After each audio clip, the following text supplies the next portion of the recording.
all the 5 are very new to me, so they're going to get a cultural shock. Okay, let's start. Start with, Paul got his mic, so we start with Paul. Paul, introduce yourself and the organization you work for.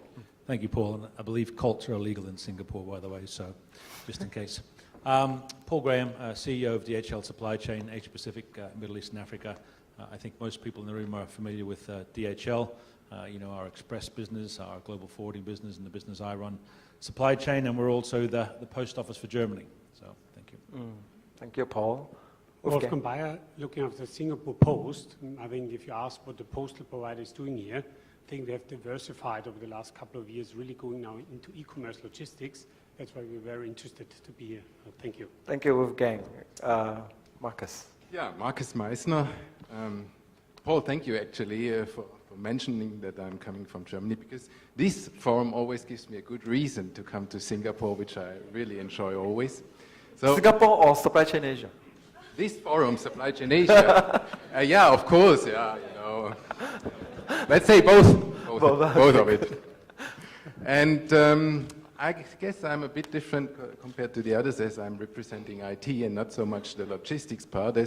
But the company I'm representing, we are very much into IT, into logistics solution, because we supply chain end-to-end solutions to many, many companies of the industry, various industries, but also the service providers in many countries. We are German-based company, but since more than 11 years here in Singapore with our own team. Thank you. Joy? Hi, good afternoon. I'm Joy Rice. I work for Diageo, as Paul has mentioned. We're a world's leading beverage alcohol company. I'm the supply chain support director for Asia Pacific, so I have the pleasure of being based here in Singapore, and I'm certainly enjoying my time since I joined in April. So it's my first forum, so I probably should have raised my hand, Paul, when you asked, but it is a pleasure to be here, and I look forward to getting to know all of you this afternoon, so thank you. Yeah, you get a culture shock from here. So we have American, German, Irish, yes. Larry. Yes, hello, my name is Larry Sweeney. I'm one of the founding members of Vocalect. And what Vocalect does is we bring voice to the warehouse. So instead of workers running around with paper in their hands or running around with handheld terminals or using Pictolite systems, they wear a headset with a microphone, and the system directs them by voice, telling them where to go and what to do, and then they validate their work by speaking back to the system, and it understands them. So thank you, Paul. Thank you, Larry. I always love to interview senior executives from companies, because they really talk about their products with lots of passion, lots of belief. And it's actually one of the reasons that you are a senior executive of the company. Okay, we're going to start with the passion of what just happened, right? Not the emotional part, that was gone. It's like, oh shit, I cannot control myself. Okay, that's gone, never ever again. The interesting part of what Mr. Yeo talked about is really the Asia infrastructure. Asia, or Australia call it the Asian century. Okay, so the question really is this: there's a lot of developments. Where really are the opportunities that you guys actually see? So you represent different aspects of the industry, but it's still an entire web of all the components. So where are the opportunities in Asia's development? We can start from the last guy who just finished. Oh, okay. Well, I think the opportunities that we see from our customers and our prospects in Asia certainly have to do with growth. And this was a theme that I heard in certainly the keynote. And take China, for example, where you have a growing middle class that really places a huge demand on the supply chain and really forces the supply chain now to do more with less. And that's the story. That's what we constantly hear from our customers in that region and also our prospects. We need to be able to grow faster. How can we do it? We need to do more with less. Joy, what do you get? Similarly, we actually see growth, obviously, as a very big opportunity here in Asia. And specifically, if you think about what's happening demographically across the region, we've got 1/3 of the world's wealthiest people living right here in Asia. We have 3.5 million high net worth individuals in Asia. We've got the emerging middle class approaching 2 billion people by 2020, with a spend at the same period of time of almost 16 trillion US dollars. Boy, oh boy, that's a lot of growth. You know, and if I think about from our perspective at Diageo, actually there's two big prongs of growth that we're looking at. One is the emergence of luxury as people become wealthier. They want to treat themselves, and certainly that's where our brands come in. And similarly, as people come into emerging middle class, they're really starting to move from local spirits to international spirits. So we really see those as big opportunities for us at Diageo in Asia. Okay, we're still hearing growth and opportunities. First of all, I was very grateful for mentioning the importance of IT from Mr. Yeo in his speech.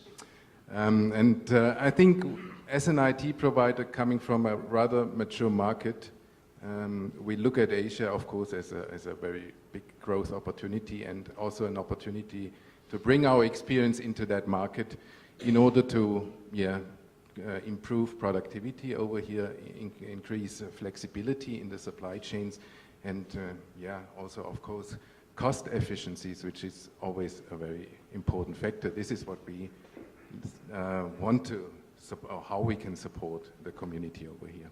Thank you. Wolfgang. Thank you. I think for us, it's a very specific element of growth. We're looking after e-commerce growth. When you just look at the e-commerce here in Southeast Asia, Singapore, and parts of Asia, it's just in the early stages. When you look at and compare it to the US and Europe, it's in a completely different dimension. And the very interesting part for logistics provider is that in Asia, it's cross-border logistics. A lot of it is moving from China to Southeast Asia, Australia, India. So it is an added complexity to solve for the logistics provider, which is obviously not good. On the other hand, complexity means you can still make money and margins in that business. So for us, it's really as a group to look at growth, e-commerce, and put together full value chain solutions for that segment, for the business as well as the consumer. Paul. I think, as you say, Paul, growth is the big thing that everybody's obviously focusing on. I think the challenge is there is so many opportunities. So where do you spend your money? Where do you direct your talent? Where do you put that seed capital in for something that may deliver a significant return 10 years from now, but you've got immediate challenges that you need to satisfy. So I think having a very, very clear strategy around how you want to execute your plan, allowing for both short-term focus and investment, as well as long-term focus and investment is key. We are certainly seeing a maturing of both our client base as they get to understand the challenges that Asia have, and both the opportunities as well as the risks. And certainly we're also seeing a very maturing consumer. As you mentioned, the growth of the middle class, they're very demanding. They want a higher service level. They want access to products, and that's putting significant strain on the supply chain. But that's why, again, there are more opportunities than risks.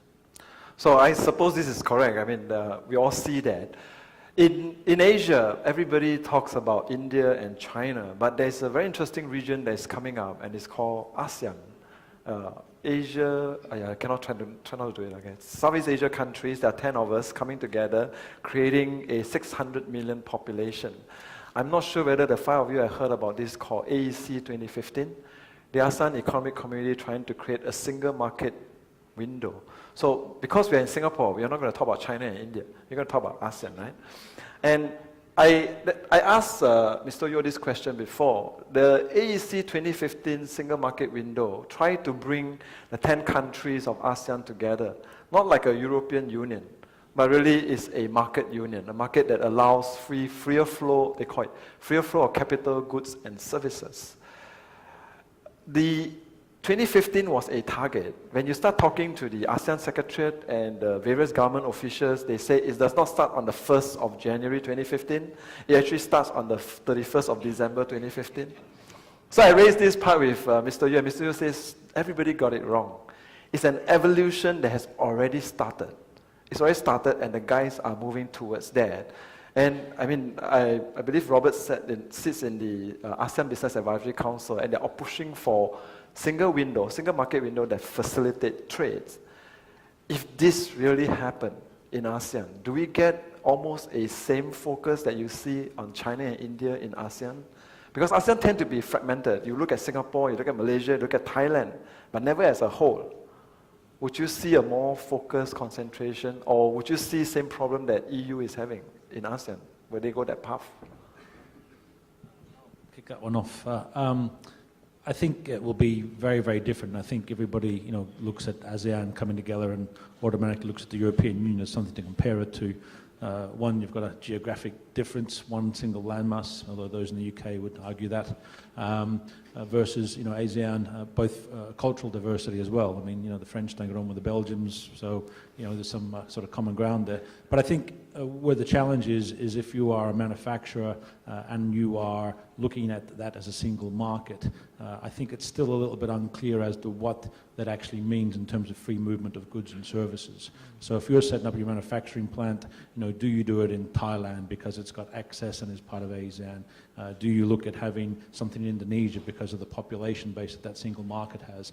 So I think there is still a wait-and-see approach by many, certainly of our customers.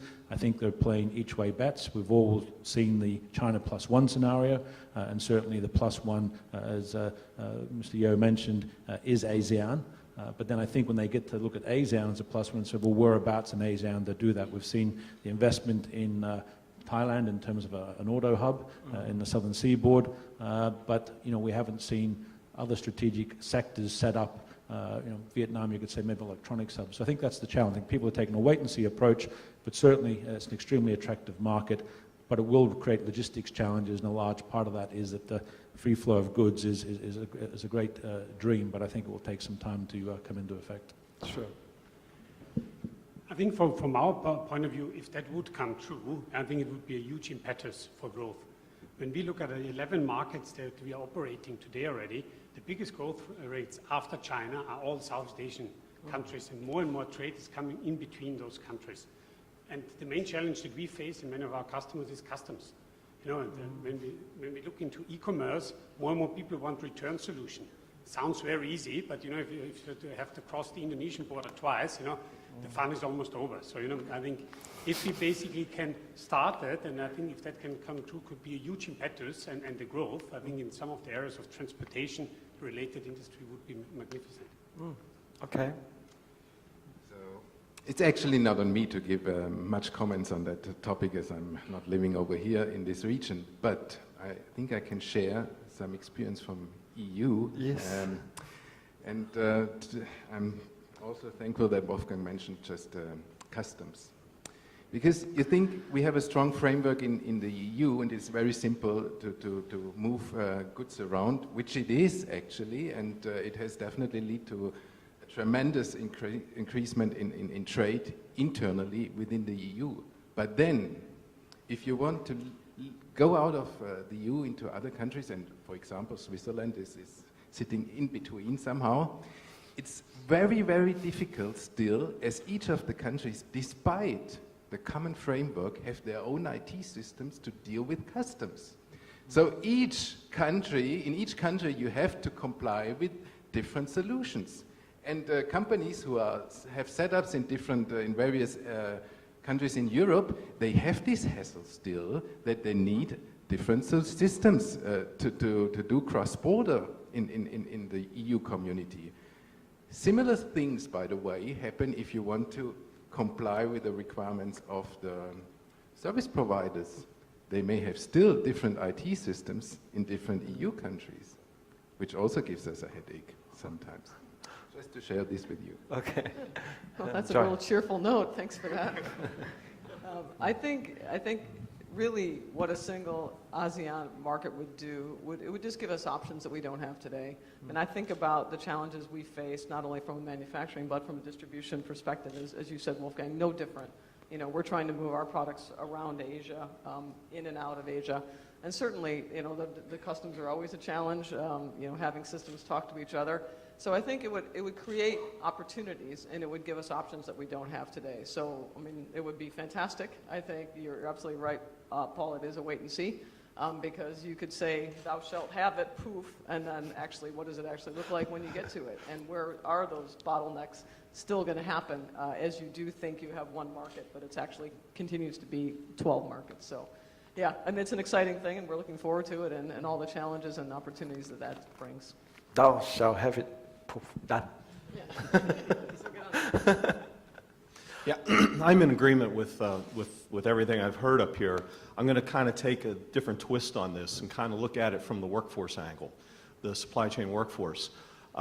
When we began to expand in Europe, one of the things that we dealt with greatly was different languages, all in the same country, all in the same warehouse. When we first introduced the Russian language, it wasn't for Russian.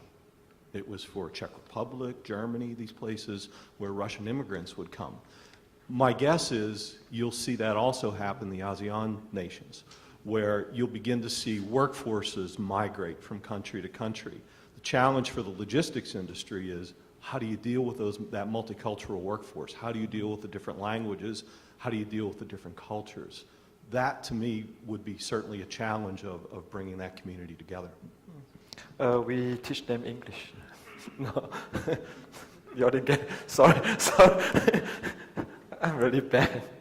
Okay, let's go into trends, right? You talk about e-commerce, which is really one of the big things coming up.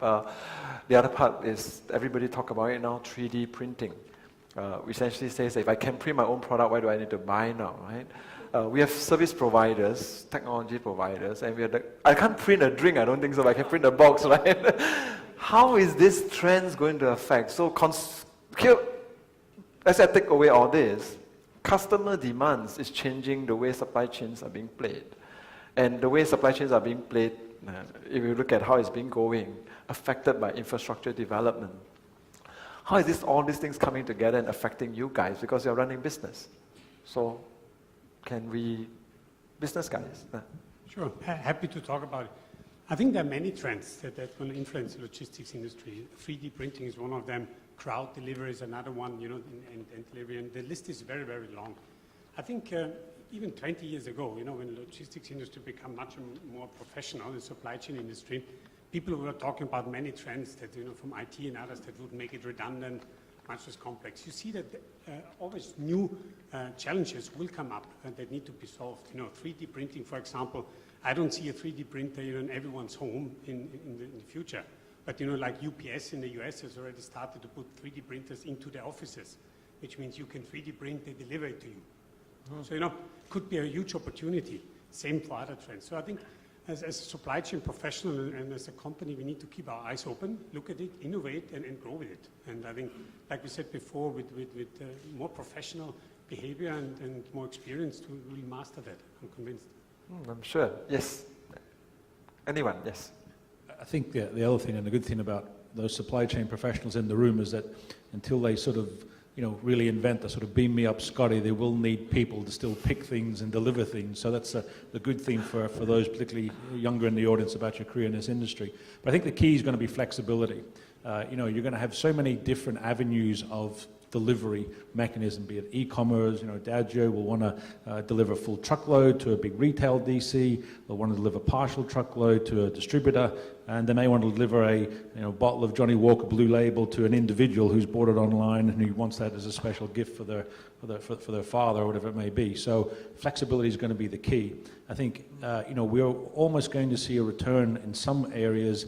And I think the post offices play an important role here, particularly those that are really adopting to a B2C environment of your local community post office again. Because if you look at and Singapore is a great example, and having discussions, with some of the government on future building plans of communities and things like that, and new HDB estates, which is terrific, and those of us who've lived here for a long time know the great success that they have been in terms of the lifestyle of the local Singaporean. But in talking to an architect recently who's involved with HDB and showing me new plans for the new township, I'm saying, that's fantastic, lovely block of flats and air conditioned and the great lifts and what have you. I may have a driver who's going to deliver 55 parcels to that unit 2 years from now. Where do I leave them? Because he's going to have to either be Usain Bolt to get through them all in the time frame I give him, because we're not thinking about that parcel infrastructure. And I think we've got to really look at, Asia, because we have major infrastructure issues, particularly in a lot of countries, but particularly with that community delivery. So in lieu of not having the apartment block designed properly to cater for a B2C environment, your local post office then comes into play, or your local 7-Eleven, where you will go and see Joe, who owns a 7-Eleven franchise, and say, hey Joe, I just ordered some shoes online, can you keep an eye out for them? And by the way, here's the t-shirt I'm returning from yesterday. Because I think we will need that, because there's no other touch point that is more accessible than someone down the street. And if you take 7-Eleven in Bangkok, those of us who've been there, there's one every 250 meters. So it is that accessible. And I think that's going to dramatically change both delivery schedules, infrastructure schedules, and therefore flexibility in your strategy, flexibility in your asset deployment, and also the type of talent you bring into your organization is going to be essential. Interesting, eh? In general, I would say changes come not as fast as expected normally, and this established process is quite resilient and resistant. Anyway, we thought that, for example, with RFID technology, it will be a big hype 10 years ago, and it will change everything in our industries, especially in the logistics area. It has not. We are still using barcodes in many areas. We are still using Excel sheets to write down the numbers. But there's a big but. We have seen that mobile devices have changed our personal lives to, I think, quite extremely. And we also have already encountered that e-commerce makes a kind of difference to our lives. For example, I have hardly seen a shopping mall anymore. I don't have much time, I travel a lot, but I can meanwhile shop everything online. But this e-commerce still relies on a kind of traditional logistic structure. And I think there will be changes in future, we definitely will see. I don't think we will have a simple letterbox at our houses in future anymore. There will be something different, at least there will be in our community a drop-off zone for the parcels.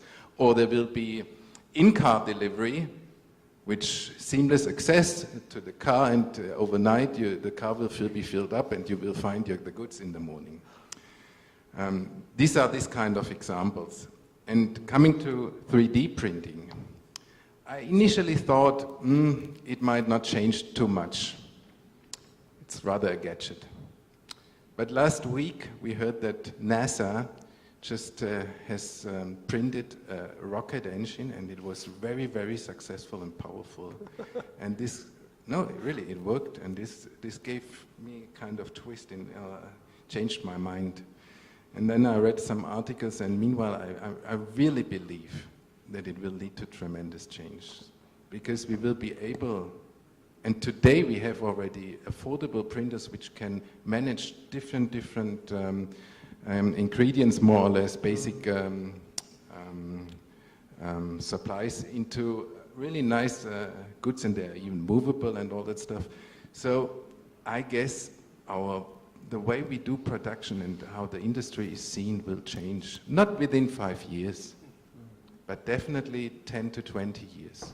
And it will definitely take out parts of the supply chain. It will lead to shorter supply chains. It will lead to more flexibility where the products are created. It will be easy to have just one piece individually customized at a reasonable price.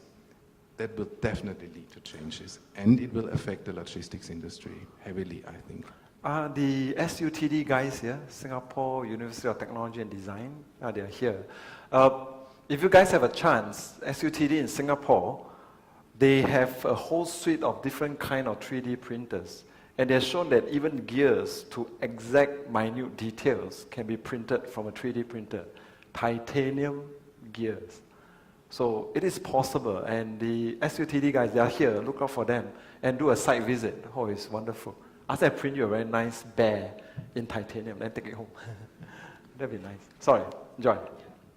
I think what it is it's inevitable that the consumer supply chain will continue to be shaped by improvements and innovations in technology. There's no doubt, we'll continue to see it impact the way consumers buy and approach, retail.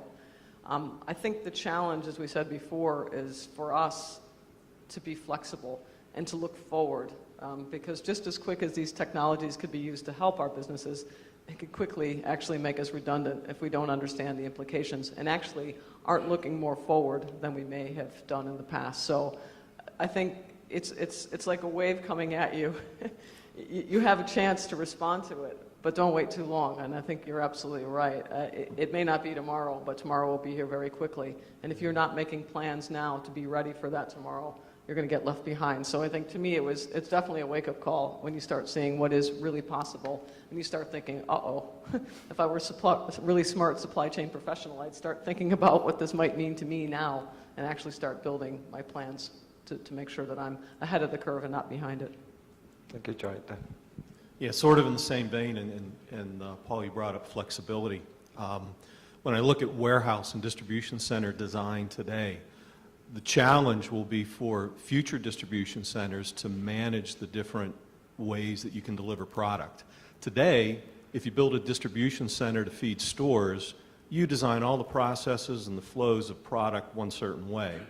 If you design an e-commerce warehouse, it may look a lot different than that store or retail type distribution center, even though they're distributing the same product. I have to be honest too to say that most of the warehouses that I walk into these days, they're trying to do both. They're trying to do both store delivery and e-commerce. You say, oh, we got this little area over here where we're doing e-commerce.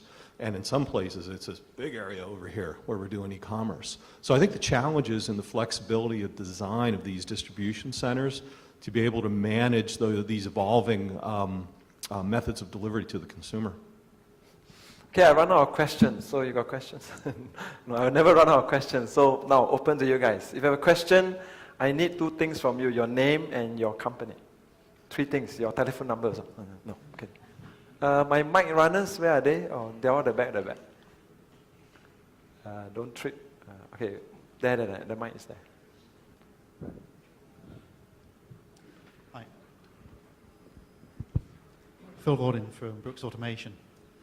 I come from Taiwan, which is a fairly mature market for e-commerce. And one channel that I don't think anyone's mentioned is C2C. There's been a lot of mention now of B2C. I was working in e-commerce last year, and we deliver effectively returns and outbound through convenience stores already in Taiwan. But also, convenience stores will now take customer consignments. So from a very small one-person business, they can take their entire daily output through a convenience store, route that into a delivery service such as is operated by Yamato. Yamato. And they can have a very small business. So is one of the challenges that you're going to be seeing a downscale in business size that we have to provide a supply chain infrastructure for. C2C, that's interesting. No, I think you're right, and I think that's a terrific thing for small business to be able to give someone sitting at home the opportunity to grow and have an international business or a local business. And it gets back to you say the example I gave before of using sort of 7-Eleven. I think again it will require flexibility. So what does a large corporate do who's sitting on 500,000 square feet of fixed asset that they've signed a long-term contract with us or with Robert's company with, and all of a sudden turn up one day and find that half of it's empty because that business has now gone to the B2C channel or the C2C channel. I think where our role is is that traditionally we've tried to focus on being a single source provider, and certainly that's still a key part of our strategy.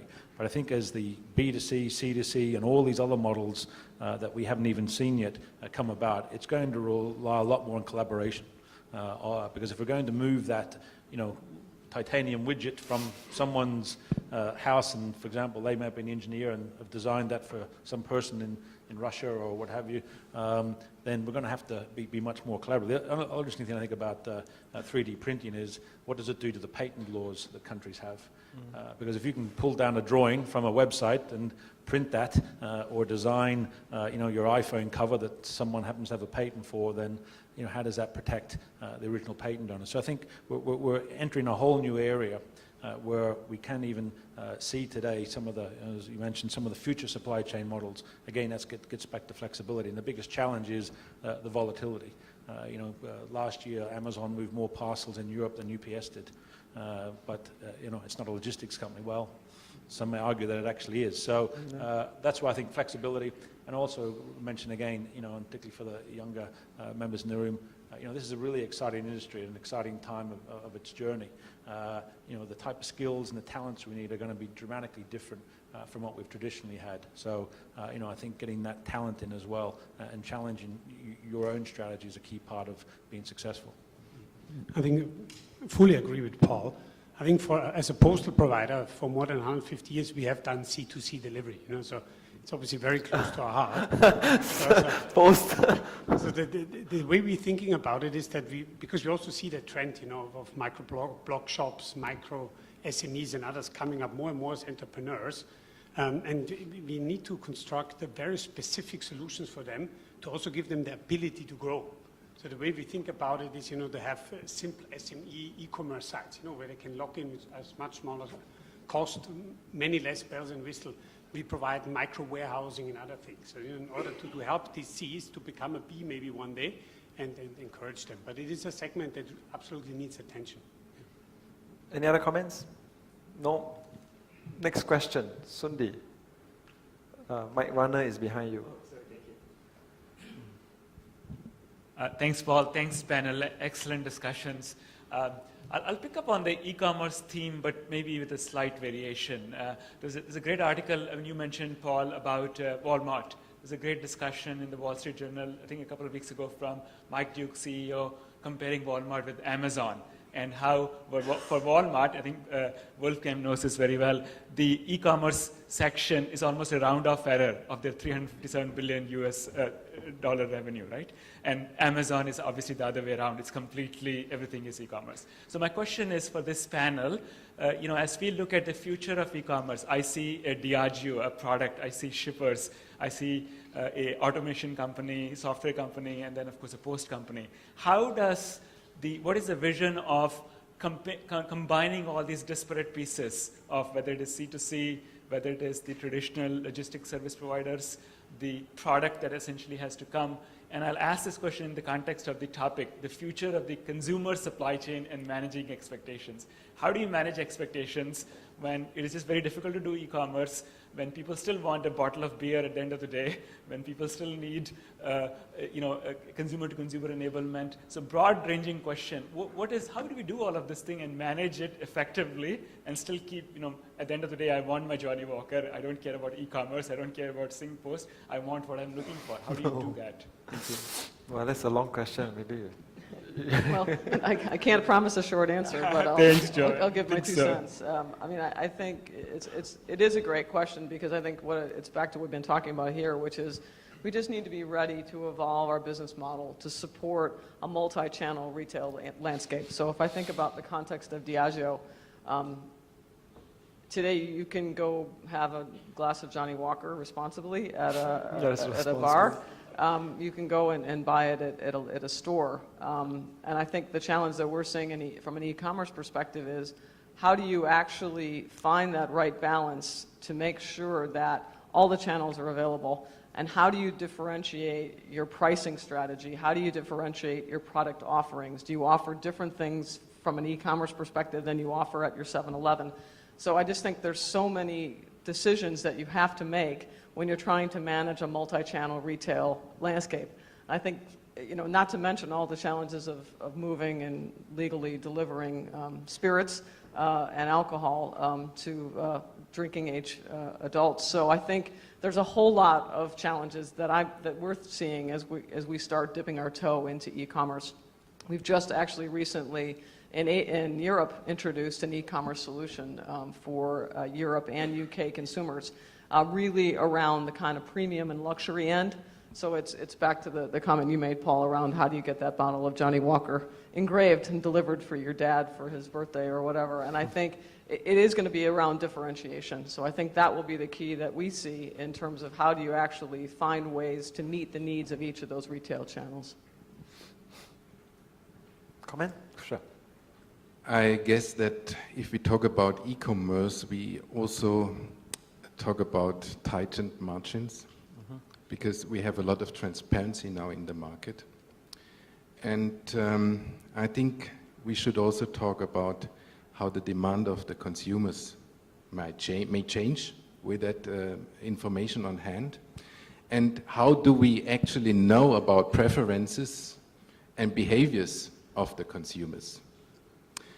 I think we have a lot of data available on hand about the consumers, about our operations in the background, but so far we don't really make use of this data.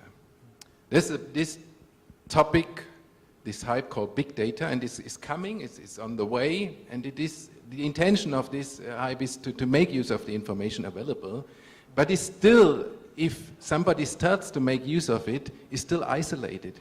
There's still a silo thinking around, along the supply chains. What we always see in our project is that people, they want to do improvements, they want to introduce flexibility, they want to be able to cross borders, but they still make decisions on their own, within their own companies' environments. And if we talk about real demand-driven supply chains, there should be much more exchange of information. It is theoretically all discussed, but if you look down to the ground, to the reality, it's absolutely not there.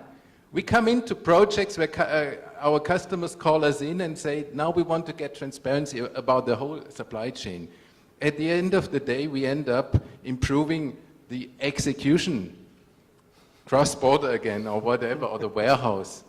Because it is so complicated, the people don't want to share the information. The companies, they are not ready for open book policy so far. And we don't have the standards to do it on an easy way. That's a problem. So we have to introduce standards in technology to ease the exchange of information. And this collaborative approach must be all in our minds. I have a lot of hope in the young chaps and the young talents and the young generation that they will drive it. It's not easy, it's complicated, but that's the only way to get forward, to become better. The big data. Sounds good. I think, back to your question, I think the consumer really doesn't care. They don't care. I just want to have that glass of Johnny Walker when I walk into the bar to be available. Yeah. It still starts with a shipper and a consignee, so we're breaking it down to simplistic form. I do think the data element is a real critical part that as a logistics industry we've tended to overlook somewhat. We have more data and more knowledge flowing through our systems than our shipper has and than our consignee has. We spend €2.5 billion a year on our IT systems, so it's a huge investment we make, but we don't really capitalize on that data. I think also we are up against some challenges. The Privacy Acts, legislative frameworks in some countries prevents us from using that. But I think using data, particularly where you've got challenges around your supply chain. I was in Indonesia 2 weeks ago in the middle of Sumatra and a big billboard for a Diageo product, right? And I thought, that's great, terrific, Here we are sort of advertising this product in the middle of nowhere. And of course, my mind immediately goes to, how the hell are they going to get that product here, right? Because the cost of that one bottle of Johnny Walker is going to be about $1,000 by the time they deliver it to that little bar in the middle of nowhere. So we have those real challenges. And I think using better information is a key to that, being much more collaborative around how we integrate. Would Diageo work with Pernod Ricard, for example, on a collaborative supply chain to deliver end product to a common end user? Sounds logical, sounds theoretical. Try to get it actually executed has been challenging and difficult, and not just using them as an Diageo's example, but across the board, trying to get customers to collaborate, particularly in remote areas or difficult areas. But I think ultimately the consumer, back to your point, will drive that behavior. They'll ultimately drive that behavior. We do have, one last question, but later, but we do have a lot of network points that's been connected, and the connectivity part has multiple players involved. And the challenge really is how do you get all these players to work as one? And maybe it's not in our generation, because our generation always fights, right? So it's your next generation. Eh? Okay, last question. Hands up first, right? Last question. Wait for the mic coming from the back. Luke Norris, MBA candidate, here into you. As Joy mentioned, supply chain professionals must look ahead or be left behind. What do you see as the most game-changing, disruptive technology for the supply chain industry in the next 10 to 20 years, be it the driverless technology that Nissan pledges by 2020, commercial use of drones that FAA might approve by 2015, or did you mention the 3D printing or something else altogether? 10 to 20 years. And it's my last question too. The most disruptive supply chain trends, developments? Any ideas? I think, we mentioned one that's already here, the smartphone, I think, is probably the most disruptive today. I read a statistic recently that 60%, I think, of all e-commerce in Japan is now done on a smartphone, not a desktop or a laptop, and 80% of that is done on the journey home, because the speed of delivery with people like Yamato is so efficient that basically in the morning when they order it on their way to work, by the time they get home that evening, it will be delivered.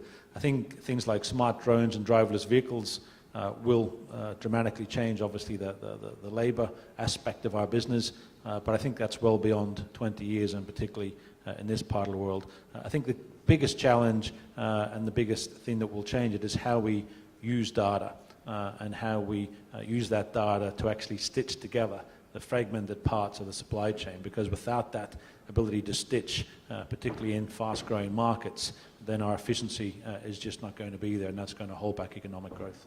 There was in China a case whereby somebody delivered using a drone. Do you all read it? Somebody delivered something using a drone, and then the public complained and says it's so dangerous. What happened if the drone dropped on me or the parcel dropped on me? You didn't read that. Actually, it's happening already. It may be what we've seen all along: compliance, regulations, rules that's being set. So the last part of the question for all the 5 of you is this: how much of the compliance regulations, it hits the infrastructure part, will slow down or expand the supply chain, and what really needs to be done? In Asia, we are so fragmented. Last part, and we go this way, and then we end it. Yeah, I think the proliferation of government regulations and such certainly does have an effect. I know a lot of our customers, they look at ways to deal with that, and they look at technology to help them. So I think there's a big opportunity certainly in that area for government regulation and compliance. Traceability is becoming a huge issue in the supply chain. Just look at the food, look at seafood, look at produce, vegetables, things like that. More and more it's becoming a demand and a burden on the supply chain. And as a result, costs go up. And I think our challenge is to find ways to deal with those regulations and keep the costs down at the same time. Joy. Yeah, certainly in the industry that Diageo is in is very regulated, as you would expect. So lots of labeling requirements, lots of government rules and regulations that govern how we sell, where we sell, et cetera, how we advertise.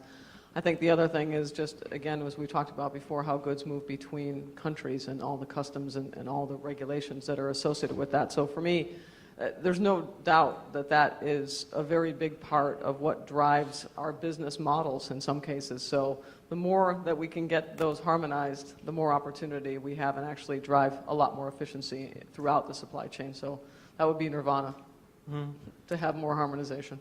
Okay, harmonization. It has been a topic for us since 10 years now, the compliance, and part of our solutions are dedicated to deal with compliance. And Europe is one of the most regulated market in Germany especially. But what I have seen is that beside the needed investment, at the end of the day, and this I agree very highly with you, that it leads actually to improvements, to innovations to a certain extent. Of course, the people at the beginning always say, "Oh, now new regulations, and it will be expensive, and it will stop our free-flowing goods and all that stuff." But at the end of the day, what I have encountered in many cases, it has started new investments, and they have led to improvements, definitely. So it's a kind of trade-off to a certain extent. Okay. As a postal provider, we have basically a huge compliance department, and a big part of our business is regulated. In Singapore, with a second-day 100% letter delivery benchmark, so we are well aware of that. And so I think it's part of our DNA, and indeed it drives innovation. I think when I look at regulations and how it could shape the supply chain in Asia, I want to maybe give it a bit of a different spin. The ability for logistics companies, foreign logistics companies, to really operate in all countries, at least in ASEAN, I think would have a huge effect on the supply chain effectiveness, the transparency and flexibility. Because when we see it's a huge hindrance for us, when we operate outside of Singapore, in many of the countries you're not allowed to have majority or to operate in certain part of the supply chain at all. I think if you would take that away, together with a good compliance framework across ASEAN, that could really give a huge boost to the ASEAN logistics economy. Thank you, Wolfgang.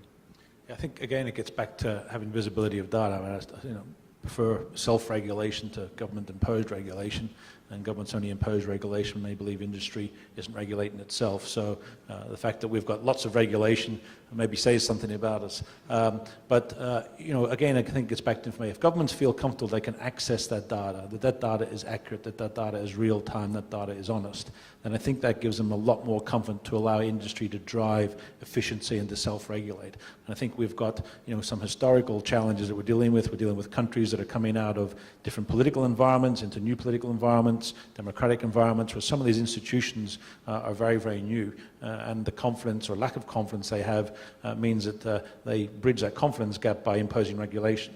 But as we've seen in places like Singapore, where it's highly automated, there becomes a maturity curve where you then have a much more efficient timeline. So I think, given the countries we have in ASEAN, each one will develop in its own particular way. Each one will have its own maturity curve. It will take some time for us to get to that fully comfortable process. Over the last 20 years of participating in conferences like this, there was a very clear trend, especially in the last 5 to 6 years, that the government agencies are getting more involved in business development, commercial developments. I have a fact here. I have IDAs, WDAs, EDBs, Springs. These are Singapore agencies, but it's not just purely Singapore. When I go to Malaysia, the Malaysian government agencies also get involved. There's a clear trend that they know that if they don't help out, the economy won't grow, the country will suffer, will stagnate. And it was what Mr. Yeo said, right? Open it up, it will help. So we won't go on talking because we can't stop. Let me tell you, it won't stop. So there are 300 of you guys here, there's only 5 of them, so 1 is to 60. You can chase them. I'm going to break you guys out for tea break until 4 p.m. Then we'll start the last session. But for now, can we thank our panel on stage?